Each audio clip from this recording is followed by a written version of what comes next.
تو لہٰذا ہم یہ چاہیے کہ اللہ کے فرشتے جب ہماری پاس آئیں تو ہم ایسے کام میں مشغول ہوں، ایسی چیزوں میں مشغول ہوں کہ لہٰذا جب فرشتے اللہ کی بارگاہ میں جائیں تو اللہ سے عرض کرے پروردگار میں نے تیرے بندے کے جو اعمال نامے لکھے، اے مولا وہ تیرا بندہ تیری بارگاہ میں جھکا ہوا تھا،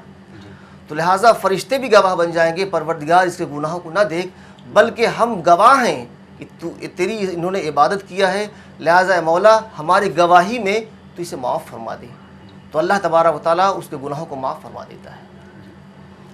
ساتھ ہی ساتھ ہم جانیں گے کہ آج ہی کی رات ہوتی ہے جب لوگ قبرستان میں بھی جاتے ہیں، تو وہاں پہ بھی جا کے دعائیں مانگی جاتی ہے، اس کے پیچھے کی کہانی ہم آپ سے جاننا اس کے پیچھے کہانی یہ ہے، دیکھیے قبرستان میں جانے کے لیے حضور سرکار دو عالم صلی اللہ تعالی وسلم ایک یہ شب برات تھی، آقائے دو عالم اپنے بستر میں آرام فرما تھے، سیدہ عائشہ صدیقہ رضی اللہ تعالیٰ عنہا جو آپ کی شریک حیات ہیں، تو کچھ رات کی تاریکی میں جب آپ نے دیکھا کہ بستر نبوت خالی ہے اور بستر پہ سرکار نہیں ہے، تو لہٰذا آپ بے چین ہوئے کہ آخر اتنی رات کو اللہ کے رسول کہاں تشریف لے گئے ہیں۔ تو جب تھوڑی دیر کے بعد اللہ کے نبی تشریف لائے تو حضرت عائشہ نے کہا یا رسول اللہ میں آخر آپ کہاں چلے گئے تھے؟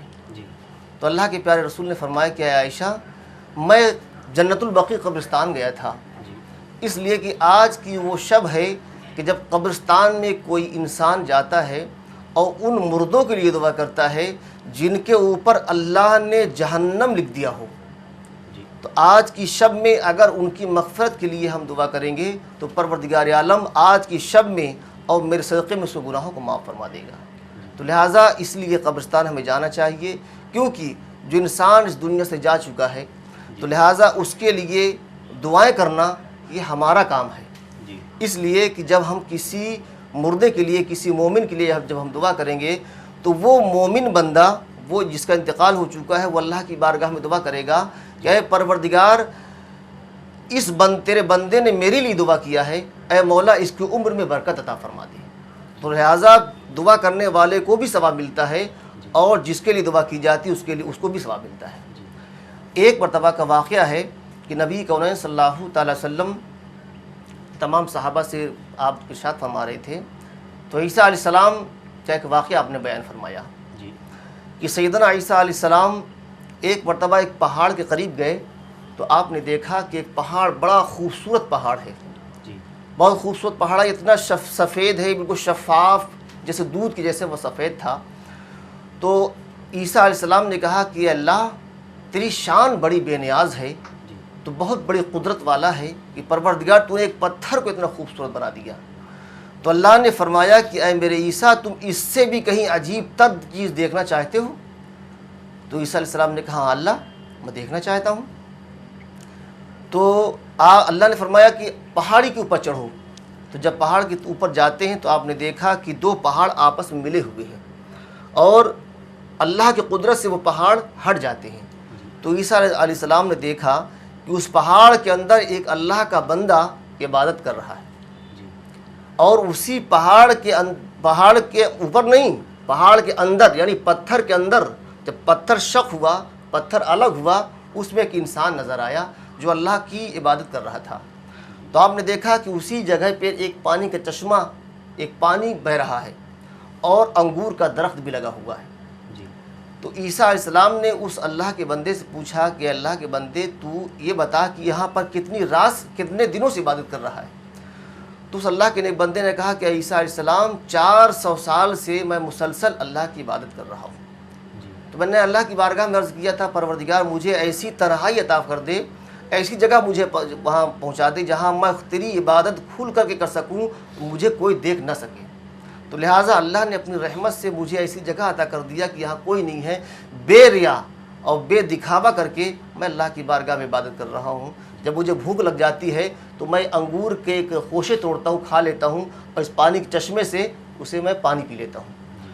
تو اللہ کی بارگاہ میں عیسیٰ علیہ السلام نے کہا اے پروردگار یہ تو اللہ نے تو نے اس پر بڑا کرم فرمایا ہے،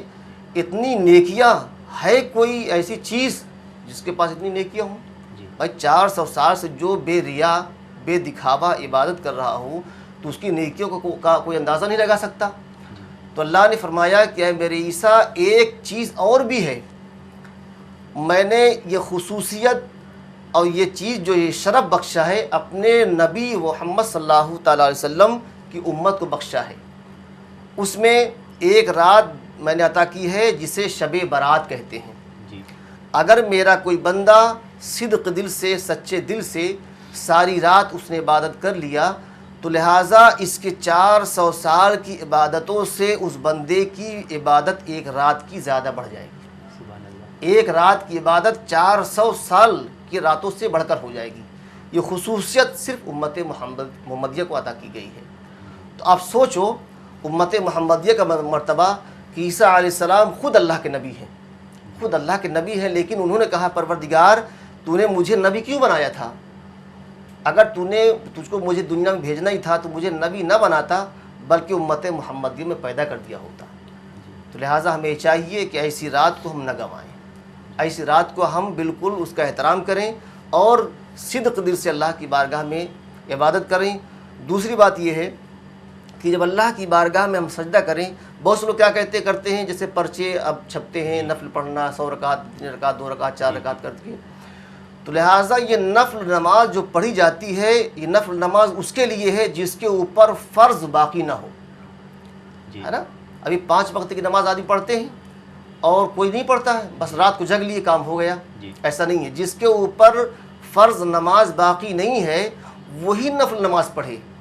اور جس کی نماز فرض باقی ہے تو وہ نفل نہ پڑھ کر کے بلکہ جو اس کی نماز قضا ہو چکی ہے فرض اس کی ادا کرے ساری رات، تو ساری رات کا ثواب اللہ تبارک و تعالیٰ اس کے نامہ اعمال میں لکھتے ہیں۔ جی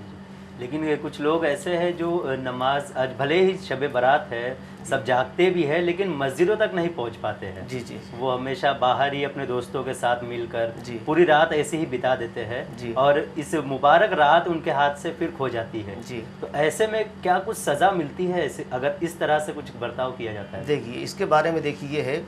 کہ اب اتنی بڑی رات ہے اور الحمدللہ اسلام پوری دنیا میں پھیلا ہوا جی ہے نا۔ اسلام پوری دنیا میں پھیلا ہوا، علماء کرام ہمیشہ سمجھاتے رہتے ہیں امت محمدیہ کو کہ ٹھیک ہے آپ نے ساری زندگی، آپ ہمیشہ جو ہے زندگی میں تمام ہر چیز میں مصروف رہتے ہو، اچھے بھی کام کرتے ہو برے بھی کام کرتے ہو، لیکن آج کی رات میں اکثر یہ دیکھا گیا ہے کہ لوگ کیا کرتے ہیں جیسے لائٹ لگ گئی، فوکس لگ گئے، جی اس میں بہت سے لوگ کرکٹ کھیلتے ہیں، جی بچے گاڑیاں دوڑاتے ہیں، جی اور بچے ٹینس یا تمام دنیا بھر کے کھیل کھیلتے ہیں، کیرم کھیلتے ہیں، یعنی اس طرح کر کے وہ ٹائم پاس کرتے ہیں۔ جی ان کے لیے میں صرف اتنا کہوں گا کہ اگر انہیں ایسا جاگنا ہے تو ان کا جاگنا کوئی معنی نہیں رکھتا۔ جی سب سے پہلی بات یہ ہے کہ اگر انہیں ایسا کرکٹ کھیل کر کے یا جو ہے گاڑی دوڑا کر کے اگر ان کو رات کاٹنا ہے، رات کو جو ہے ختم کرنا ہے، تو ان کے لیے میں یہ کہنا چاہوں گا کہ وہ نماز عشاء پڑھ لیں جماعت کے ساتھ میں اور سو جائیں، اور اس کے بعد فجر کی نماز پڑھ لیں جماعت کے ساتھ میں، تو اللہ تبارک و تعالیٰ انشاءاللہ اس کو ساری رات کا ثواب عطا کر دے گا۔ سبحان اللہ۔ تو لہٰذا نہ کھیل کر کے اتنا کر سکتے ہیں کہ عشاء کی نماز پڑھ لیں اور سو جائیں، کچھ نہ کریں، کوئی عبادت نہ کریں، فجر کی نماز پڑھ لیں، انشاءاللہ اس کو ساری رات کا ثواب اسے مل جائے گا۔